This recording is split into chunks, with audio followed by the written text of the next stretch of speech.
This is one of the most hotly anticipated new electric vehicles in Australia. It's the Xpeng G6. It's cheaper than a Tesla Model Y and has some better features and tech than a lot of the other EVs in this marketplace. So, is it the best electric vehicle that you can buy? Well, you'll find out what I think in this review, and you'll be able to make up your own mind by the end. So stick around, I'll tell you the best alternatives and everything else you need to know about the Xpeng G6. So let's get to it. Thanks for subscribing. Let's go.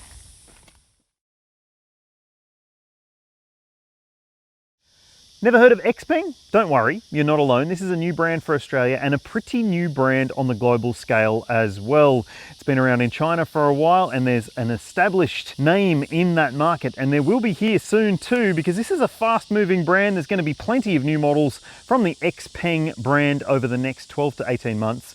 So make sure you subscribe and ring the bell and you'll be notified when I do a review of any new car, not just Xpengs. There's plenty of stuff happening in 2025, let me tell you that. My calendar's already full. All right, let's talk about the G6. Now, there are two different versions of it available in Australia. The standard range one is just under $55,000 before on-road costs. And if you want a bit more power and a bit more EV driving range, which I'll tell you more about later on, then you can get this one here, which is the long range, and it's still under $60,000 before on roads. And I think that it is pretty good when it comes to what you're getting versus what you're paying. Well, yeah, it's comprehensively equipped. You're getting LED lights, LED daytime running lights, LED tail lights. There's 20-inch alloy wheels with Michelin tires. There's keyless entry and keyless go as well. You get a panoramic sunroof. There's an electric tailgate, so an electric boot lid. And there's also some really smart features like semi-autonomous parking assist. On the inside, you're getting a leatherette interior trim, so fake leather, but it does have a really nice feel to it. There's electric seat adjustment for the front seats. There's heating and cooling for the front seats, heated steering wheel. You're also getting heated outboard rear seats and climate control and a heat pump as well. So extra efficiency in those cooler months. Plus, there's plenty of other features run through this big touchscreen media system, and there's a digital instrument cluster as well for the driver. So we'll take a look at the interior shortly, but let me tell you some alternatives that you might want to consider if you're thinking about the Xpeng G6. There are some good ones out there. Sorry about the cicadas.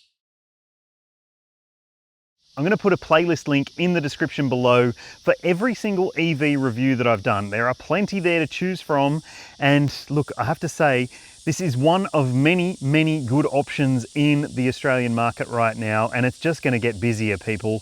So make sure you subscribe because there's lots more EV review stuff coming, and it's going to mean that some of those legacy brands might need to sharpen their pencils a little bit. But we'll talk about one of the legacy brands offerings first off the bat as an alternative to this, the Kia EV5. I think it's a fantastic choice if you're looking for a practical, boxy looking SUV, more of an SUV-ish SUV than this. It's more of a coupe thing, but I do think that the Kia does have some really nice interior features, some great practicality, and it's pretty decent to drive as well. There's a few different versions available, starting at a close price point to this, so it could be a good choice for you if you're into the idea of getting access to an established dealer network. Maybe you've already got a relationship with the Kia dealership near you. Hey, that could be the sweetener that you need.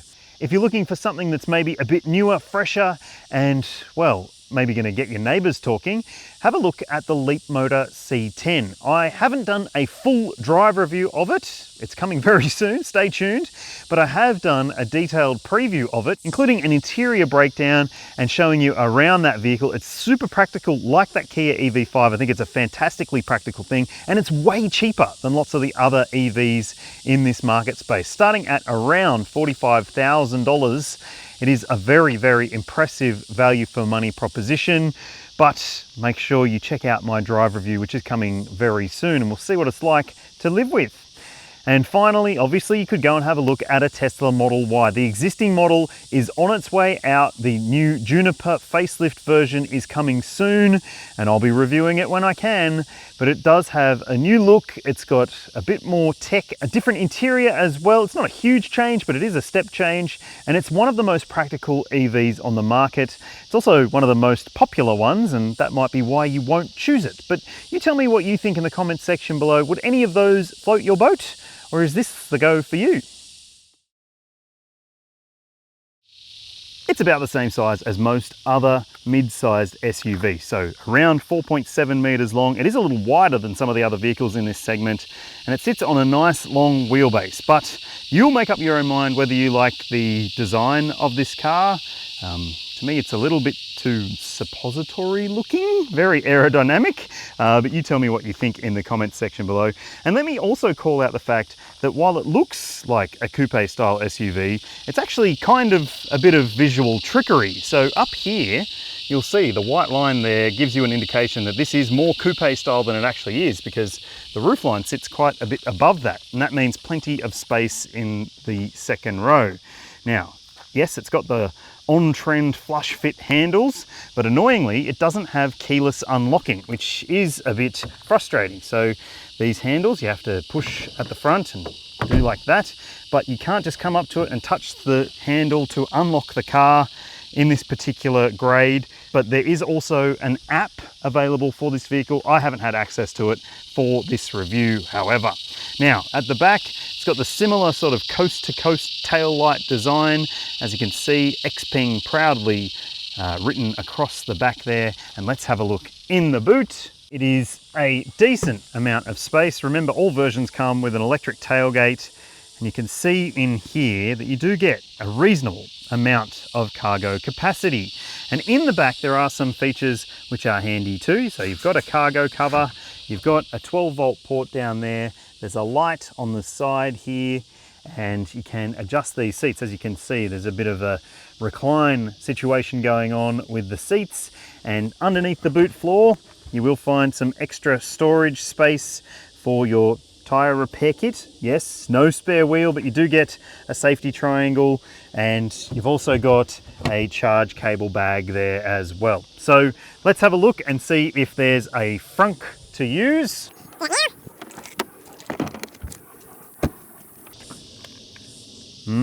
No frunk. What do you make of that? Okay, so this is your point of view perspective for the Xpeng G6 driver's seat. And I tell you what, there's some familiar elements to this cabin, from the two-tone steering wheel with the square-cular shape, to the big screen and small screen layout, to the twin wireless chargers there. Look, I mean, it's hard to have an original thought these days, but I have to say the amalgamation of what has been applied here is actually really impressive. I like the feel, the look, and the design of this interior for the most part. There are some things, as with all new cars, that you need to be aware of. So let's go through some of the details first and foremost. Now, this little screen in front of the driver will have your speed show up there, and it's in park right now. Obviously, it won't say that when you're driving, but you've also got some information on either side that you can play with. So if you want to, you can just hold down the buttons on the steering wheel and adjust what you see up there. So if you want it to be your energy consumption, or your tire pressures, or perhaps even your map, then you can have that. And on the other side, you can have something different or something the same if you really want to. I'm not sure why you would, but at least you've got the option there, and it's pretty easy to change those things. You just use these controls, and these controls you've got to use quite a bit, in fact. So on this side, you've got your media control system. So you've got a volume and tuning and back button, obviously, and mute as well. And on this side, when the car isn't using cruise control, these buttons will actually control your fan air volume, which is kind of great to not have to worry about going through the screen for that. And then you've also got your temperature scroller there. So if you scroll up, temperature goes up. If you scroll down, the temp goes down. I like that about it. But when you're using cruise control, which you have to activate using the stalk there, so you tap down once to go into active cruise control and down twice to go into the lane centering cruise control system, well, yes, it will be a little bit more confusing, because that will be for your distance and for your speed. So it's something that you will get used to. I've gotten used to it after just a couple of hours of driving this car, and I like the fact that, well, they've thought about these little design changes that they've made. Now, let's talk about this touchscreen media system. It's a decent size, it's a decent spec, it's got good clarity, and it's also got this built-in sat-nav system, which will show you if you put in a destination where the charge points are along the way if you want to use the sat-nav system. There's also this augmented reality style or virtual reality style screen here, which you'll see there's an auto park button. So you can, yes, just quickly press that and it will auto park for you in certain situations. And if you go somewhere that the car remembers, then it will actually even remember where you are, and basically you don't have to press the park button, it'll look for a parking spot for you. Now there's also a couple of buttons down there. So you've got a lock and unlock button and a charging port opener as well. Now this bottom part of the screen can essentially be customized. So you do have some controls there that you can manipulate if you want to. It's got the Apple CarPlay shortcut there, which is great to see. If you want to go back, you just hit that. And then you've got your home button, which is the sat-nav screen showing up. And you've also got this car controls button. So there's plenty of car controls through the screen, as you would expect. That seems to be the norm these days, to have heaps of controls available through the screen, so you can keep an eye on your efficiency. Very Tesla-like in terms of the usability here. You've also got your windows and doors adjustments, your lights, your seats. I mean, you can just use the toggles on the seats if you want to, but you can also adjust some elements of these seats if you want to using that. You've got your drive mode adjustments there. So yes, multiple drive modes, power steering modes, brake pedal feel, regen modes. Yeah, 4 regen modes, which is pretty amazing.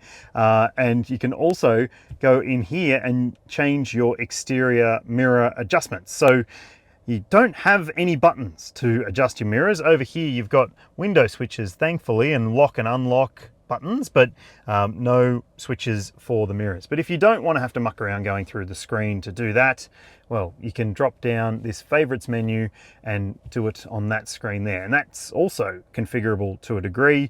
And it also means that you can get access to some of those features that you might want to just quickly jump to rather than going through all the menus, opening the boot, driver's seat ventilation, whatever it may be. There's plenty of options there, so you can quickly make some changes if you need to. Now, otherwise, there's the driver assistance menus that you might want to come to terms with, because if you're like me, you might get annoyed by some of the elements of the driver safety systems, but thankfully they're not too annoying in this car. However, you still have a driver monitoring camera system. You can see those little purple dots. That has fatigue monitoring and distraction monitoring, and thankfully it's not as annoying in any way compared to some of the other cars out there that I've tested recently. Now, also here you can go into your battery settings. So yes, there's plenty of different adjustments that you can make to the battery charging rates and so forth. And also you can set your power limits for your vehicle to load function too. And beyond that, there's so much more as well. You can customize different modes for this car. You can also watch a bunch of different stuff on the screen if you want to.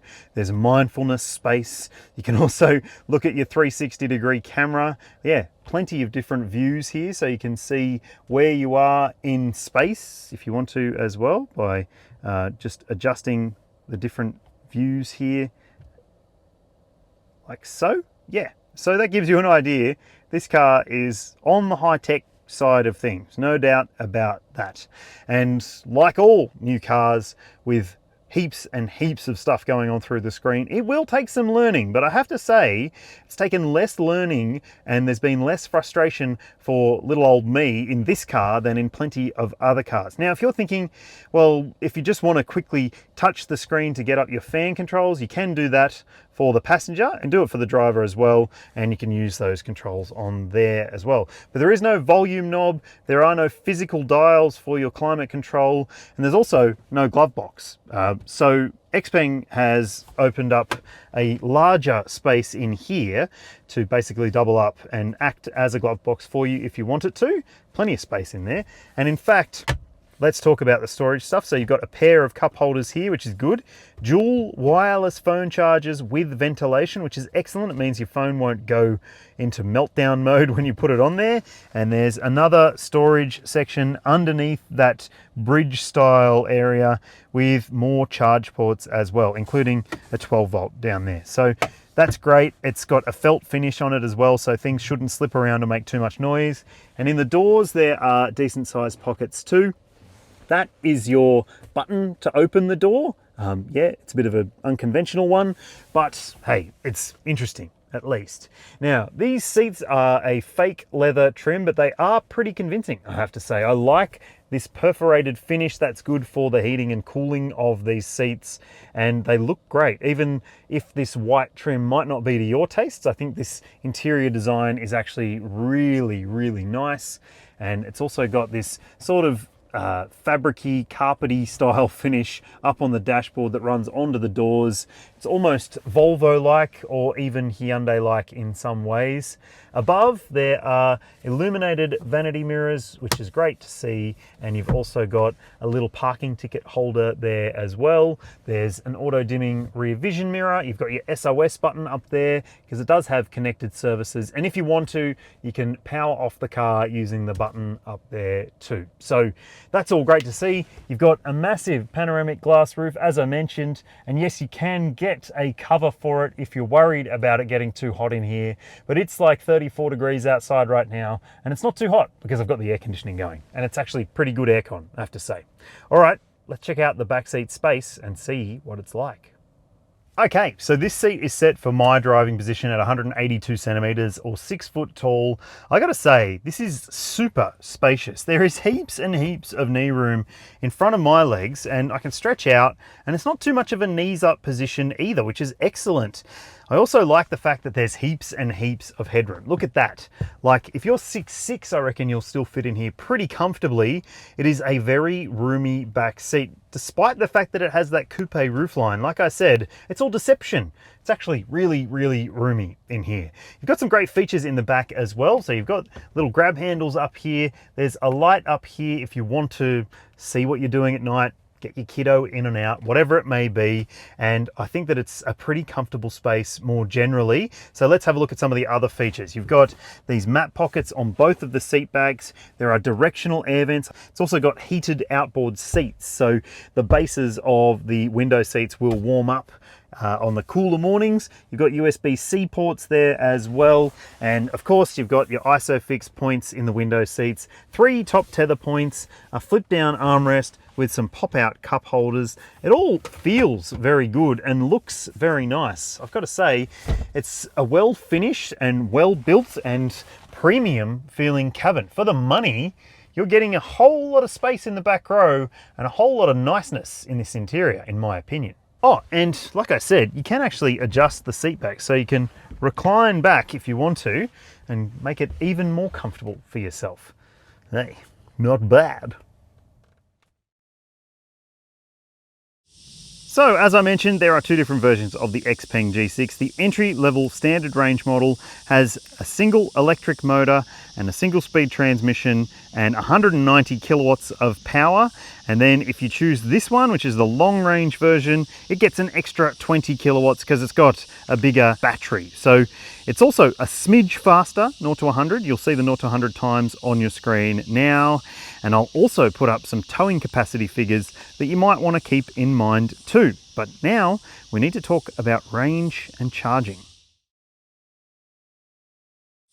Okay, so the standard range model comes with a 66 kilowatt hour LFP battery pack with a WLTP rated EV driving range of 435 kilometers. That's going to be usable enough for a lot of people's needs. But if you think you want a little bit more range up your sleeve, well, you should consider this one. It's the long range with an 87.5 kilowatt hour NMC battery pack, 570 Ks of WLTP rated EV driving range.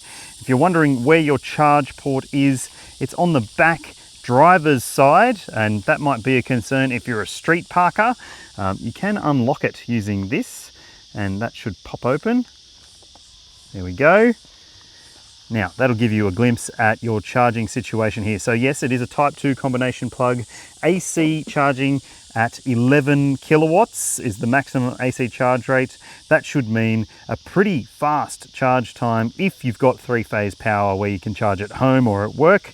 And there's also DC charging, and yes, that's the little plug hole there, for 215 kilowatts for the entry-level version, 280 kilowatts for the high-spec model, and that means that you should be able to do a 10 to 80% charge on DC power in about 20 minutes. That's because this vehicle is built on an 800 volt electrical architecture, and it should mean pretty fast charging if you can find a pretty fast charger that works. It's also got vehicle to load capability too, 3.3 kilowatts as well. So that's all good to see. I guess the other consideration here is this vehicle is strictly a rear-wheel drive. There is no all-wheel drive model available.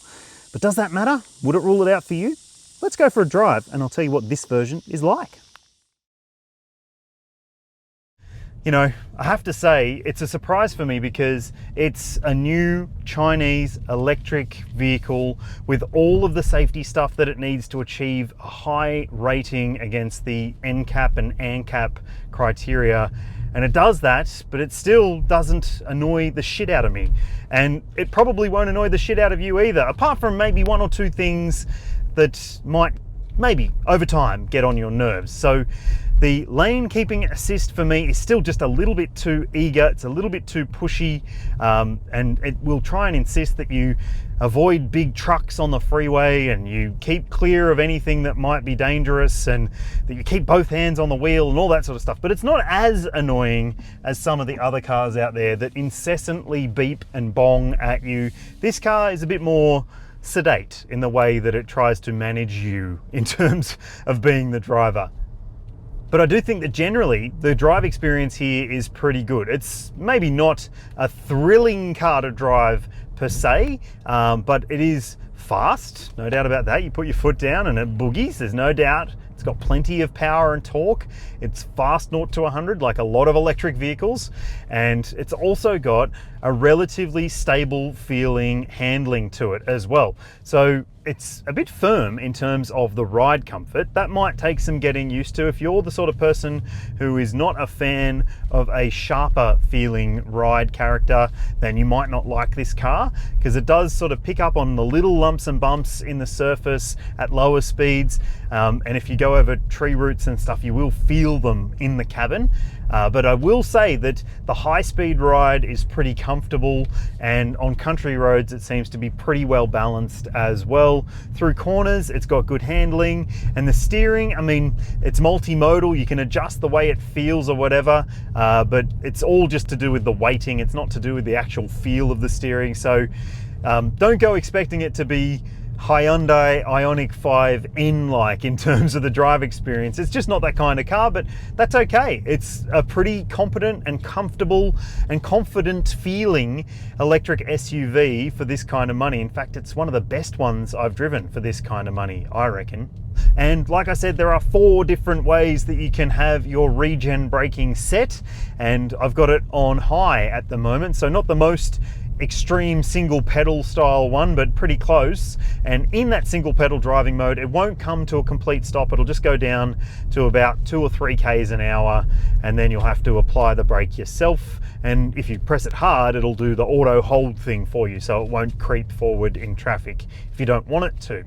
So stopping, starting, going, turning, all of those things, it does pretty well. It just sort of wobbles and bobbles a little bit, because remember, it's more than 2,000 kilos, this car, and it's not a huge car, but that's just part of it. And it's got 20-inch wheels with low profile tires, which probably exacerbates the sharp feeling of the ride as well.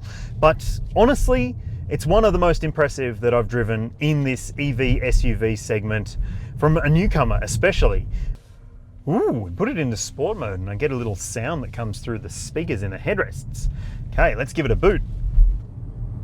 Yeah, that's pretty quick. It's pretty quick. It's not mind-blowingly quick like some of the other EVs that I've driven that really slingshot you towards the horizon. This is still a little bit more sedate, but it's still really, really fast. For a family car, I don't think you're going to be left wanting for a whole lot more acceleration. If you are, obviously you're going to have to go and buy a dual motor EV, and that might be the real consideration here. So if you're considering this as a family SUV rather than just a family car, there is no all-wheel drive model, and that might actually rule it out for you. I'd love to know what you think. Let me know in the comment section below whether not having all-wheel drive in your EV SUV would be a deal breaker.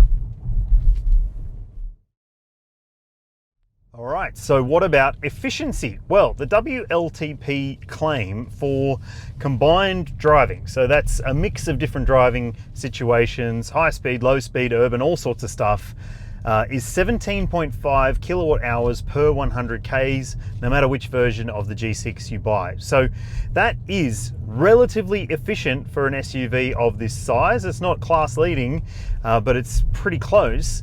And in my testing, over just a couple of days of driving, you'll see what I saw on your screen now. Again, another big tick in terms of the efficiency and the drive experience more generally here, but also keep in mind that it does have a decent amount of EV driving range, and it seems to be pretty faithful to the claim in terms of what you're actually going to achieve versus what the claim is.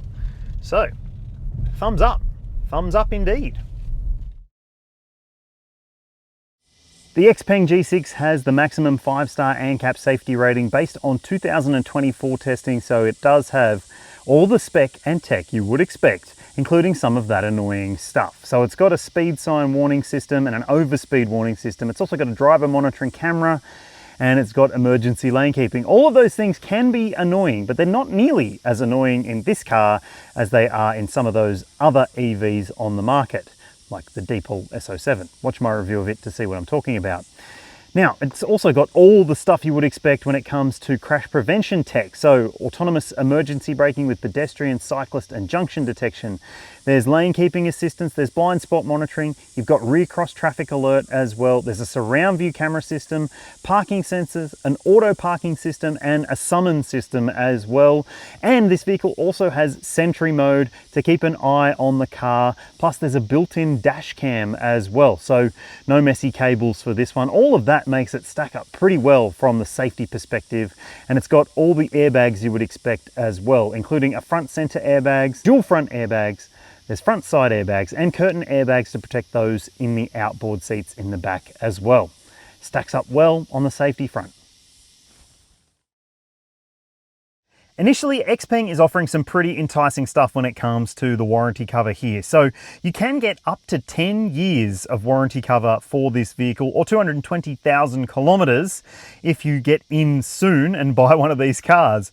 Now you'll be able to buy an extended warranty for this vehicle out to 10 years and 220,000 Ks if you want to. It'll just cost you a few $1,000s extra over the standard warranty, which is 5 years and 120,000 kilometers, which is a bit of a strange amount of cover for the vehicle, but you do get the industry standard 8-year warranty for the battery pack, which is good to see, and that can be extended too if you want to. So you can extend the powertrain warranty out to 10 years as well. Again, it just costs you extra.